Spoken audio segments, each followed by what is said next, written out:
From the Times and the Sunday Times, this is the story on Saturday. I'm Manveen Rana. Sometimes, an article you read just gets under your skin. This is one of them. I haven't been able to stop thinking about it since it appeared in the paper earlier this week. It charts one woman's journey from being a high flyer to being broke and unemployed. The response it received from many of the same generation has been phenomenal. So we asked the journalist Claire Cohen to read her article. Here it is.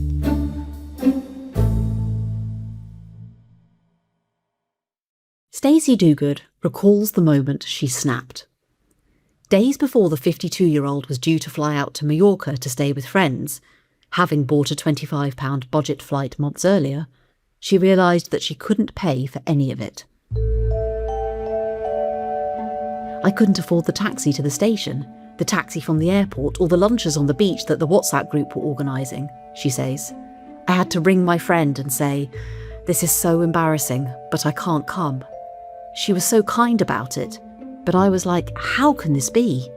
So I put it on Instagram.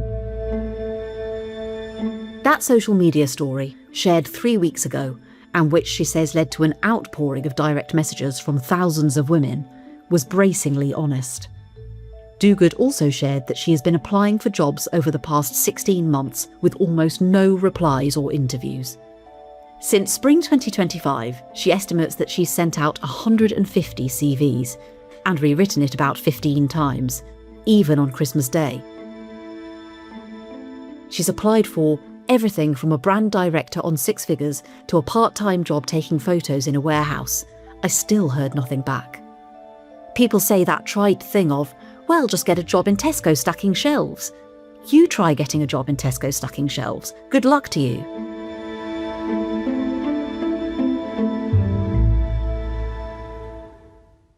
It's even more surprising when you know Duguid's CV. From a working-class background in Ashton-under-Lyne in Greater Manchester, she went from Harvey Nichols' shop assistant to working for some of the world's biggest fashion brands, from Prada to Harrods, Net-a-Porter and Paul Smith. She's written a book and was a long-time magazine columnist. Her Instagram has always looked glossy and aspirational. Yet here she was, telling her followers that she's on universal credit, has dramatically downsized her North London home, and sold her jewellery on Vinted. There are, she tells me, summons over unpaid bills dropping through the letterbox, and the property in Menorca that was her de facto pension is on the market. So what happened?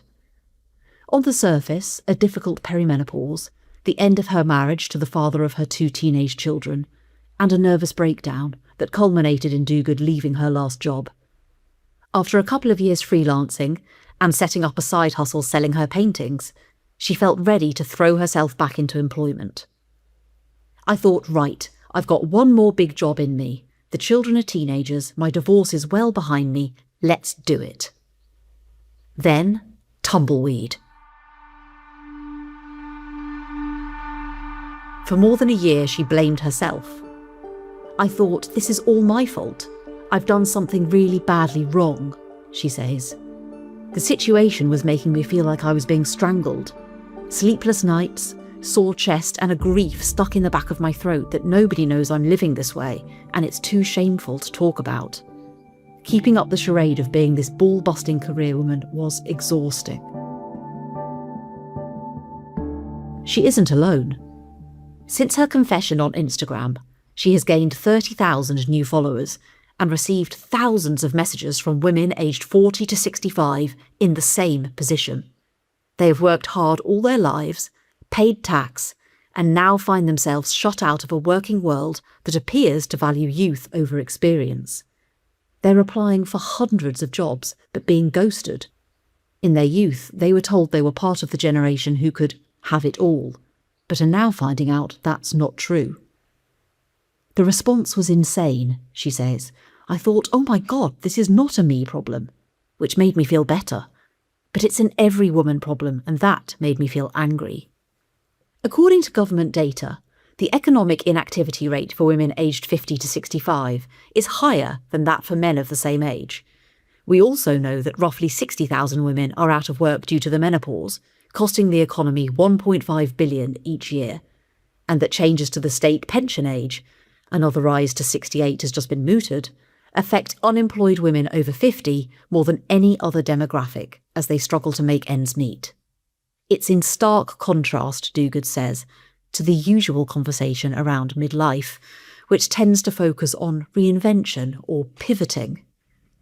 But you can only do that if you're not a single parent, if you're not eating from a food bank, if AI hasn't filtered you out of the job system, she says. I think that's why what I'm saying has resonated so fiercely, because we can't just simplify things to a midlife image overhaul. She has heard from women in Australia, America, New Zealand, Italy, France, Spain and Switzerland. Some are divorced, but many aren't. A good number used to be the breadwinner, but now can't find minimum wage work. Their stories, Duguid says, welling up, are terrible. There's a former managing director who is now using food banks, a former executive for a high street brand who, at 55, is on universal credit and too ashamed to answer the phone to her friends. A chemical engineer who is cleaning holiday lets for cash.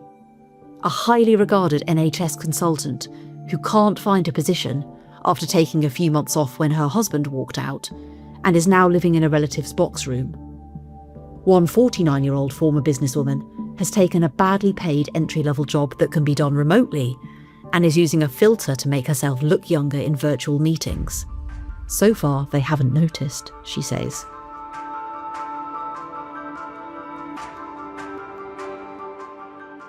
Duguid has been astonished at the number of women masking what's going on.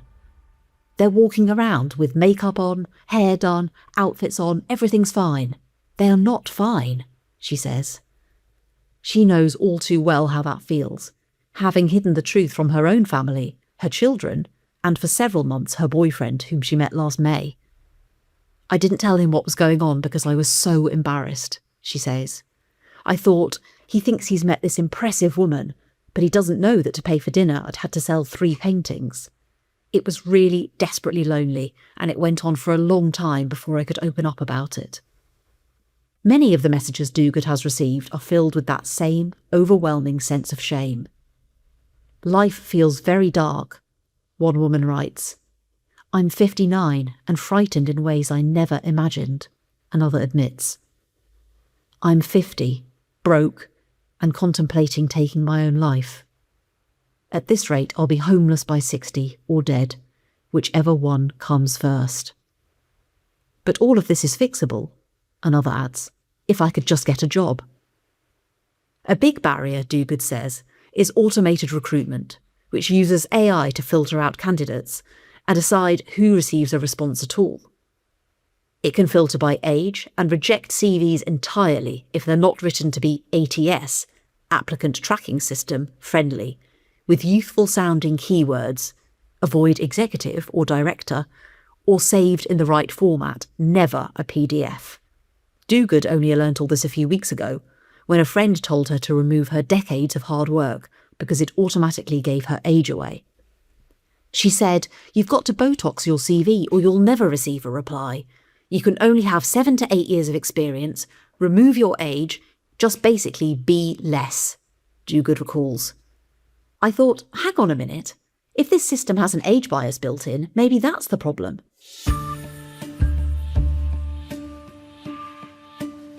Early studies back her up. Stanford University research published last October uncovered pervasive biases against older working women in AI systems. Academics asked ChatGPT to generate 34,500 CVs for men and women, often using the same starting information. The CVs generated for women presented them as less experienced and younger, i.e. it had learnt that was more appealing to employers, while age and seniority were viewed more positively for men.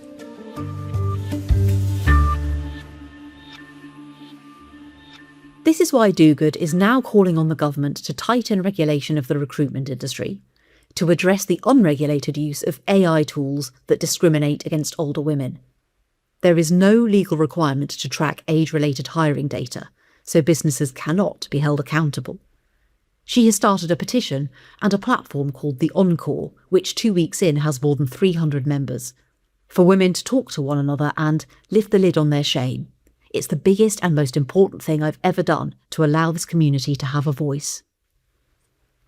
She is still applying for jobs while painting, although she hasn't made a sale for a few weeks. She has no credit cards, hasn't shopped for 2 years, has stopped going out with friends, and cut out the manicures, pedicures and Botox. Gone is her expensive Selfridges skincare routine, and she dyes her hair at home. Little things, I know, but I wish I'd felt like this when I was younger, because those pennies and pounds could have gone into a pension, she says. Right now, it's beyond hand to mouth. There are days when you have £20 in the bank and you're thinking, how am I going to feed my kids? At that point, my boyfriend usually hears it in my voice, and he's like, do we need to go grocery shopping? Then I cry, because I feel as though I'm a huge letdown to myself, to him, and to society. It's a nightmare. Speaking about what's really been happening has slowly started to change that, as has the potential to help other women in her position. I'm happy because I finally voiced my situation. Once that shame was gone, it felt so much better, she says.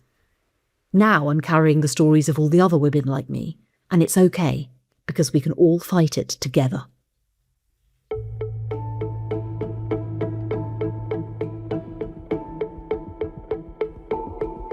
That was the writer Claire Cohen reading her article published in The Times. The producer and sound designer today was Emily Webb. The executive producer was Sophie McNulty. We'll be back as usual tomorrow. Do listen in.